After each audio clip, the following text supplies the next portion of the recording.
আসসালামু আলাইকুম ওয়ারাহমাতুল্লাহ। সো আজকে 26শে মার্চ বাংলাদেশের 54তম স্বাধীনতা দিবস। 1971 সালের 26শে মার্চ বাংলাদেশ স্বাধীনতা ঘোষিত হয় এবং 25শে মার্চ কালো রাতে বাঙালি যখন দিশেহারা, তখন বাংলাদেশের সূর্য সন্তান মেজর জিয়াউর রহমান চিটাগাংয়ের কালুরঘাট বেতার কেন্দ্র থেকে উই রিভোল্ট বলে বাংলাদেশের স্বাধীনতা ঘোষণা করেন। সো আজকের স্বাধীনতা দিবসের এই যে আমাদের যে প্রোগ্রাম, গত 54 বছর 55 বছর ধরে আমাদের যে প্রোগ্রাম, আমাদের যে উদযাপন, সেই উদযাপনগুলো এটাই প্রমাণ করে যে আমাদের দ্বিতীয় স্বাধীনতা বলে কিছু নাই। 24-এর আমাদের কিছু কিছু বিচ্ছিন্নতাবাদী লোকজন যে দ্বিতীয় স্বাধীনতা, সেকেন্ড রিপাবলিক, থার্ড রিপাবলিক, নানা কিছু যে বলছে, আজকের স্বাধীনতা দিবস সেটাই প্রমাণ করে। এখানে একটা কথা মনে রাখতে হবে, আমাদের এই সরকার ক্ষমতায় আসার পরে আমরা দেখেছি 16ই ডিসেম্বরকে তেমন ভালো করে তারা কি করেনি, পালন করেনি। আমরা দেখেছি তথ্য উপদেষ্টার অধীনে যে মন্ত্রণালয় আছে, সেখান থেকে যে কোরপত্র বের করা হয়েছে, সেখানে স্বাধীনতা যুদ্ধে বীর সেনানীদের ছবি না দিয়ে কার ছবি দেওয়া হয়েছে? শহীদ আবু সাইদের ছবি দেওয়া হয়েছে। এবং এটা নিয়ে আমরা প্রতিবাদ করেছিলাম, এটা নিয়ে আমরা সরকারের নিন্দা জানিয়েছিলাম। আমরা দেখেছি 26শে মার্চের অনুষ্ঠান হবে কি হবে না, সেটা নিয়ে নানা রকমের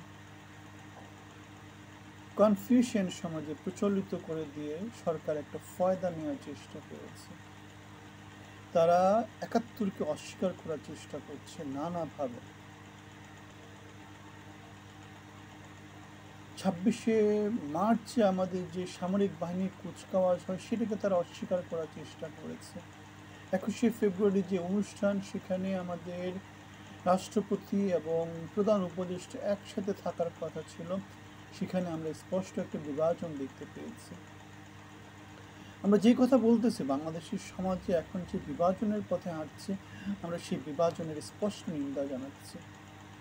অল্প কিছু বিচ্ছিন্নতাবাদীর জন্য বাংলাদেশের ইতিহাস নতুন করে লেখার কোনো সুযোগ নাই।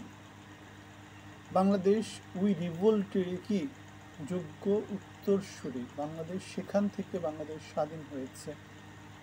10 মাস 10 দিন যুদ্ধ করার পরে বাংলাদেশ কি হয়েছে?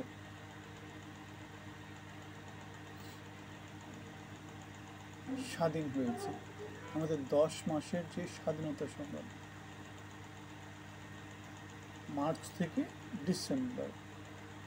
সুতরাং আমাদের বাংলাদেশ এবং বাংলাদেশের জনগণকে, যারা বিচ্ছিন্নতাবাদী, যারা ভিন্ন মত বাংলাদেশের সমাজে প্রচলন করতে যাচ্ছে, যারা স্বাধীনতা সংগ্রামের বিরোধী ছিল, তাদেরকে প্রচণ্ডভাবে না বলতে হবে। তারা যদি জিতে যায়, হেরে যাবে বাংলাদেশ, হেরে যাবে বাংলাদেশের স্বাধীনতা সংগ্রামের অগ্রনায়করা, হেরে যাবে বাংলাদেশের সংগ্রামের সত্যিকার ইতিহাস। সেখানে নতুন করে লেখা হবে তাদের মন ভরা নানা রকমের ইতিহাস। আমরা স্বাধীনতা দিবসের এই ক্ষণে স্মরণ করছি আমাদের বাপ দাদা, যারা যারা মুক্তির সংগ্রামে সম্মুখ সমরে অংশ নিয়েছিলেন, যারা যারা শহীদ হয়েছেন, তাদের প্রত্যেককে সশ্রদ্ধ চিত্তে স্মরণ করছি। বাংলাদেশ দীর্ঘজীবী হোক। সবাই ভালো থাকবেন। ধন্যবাদ।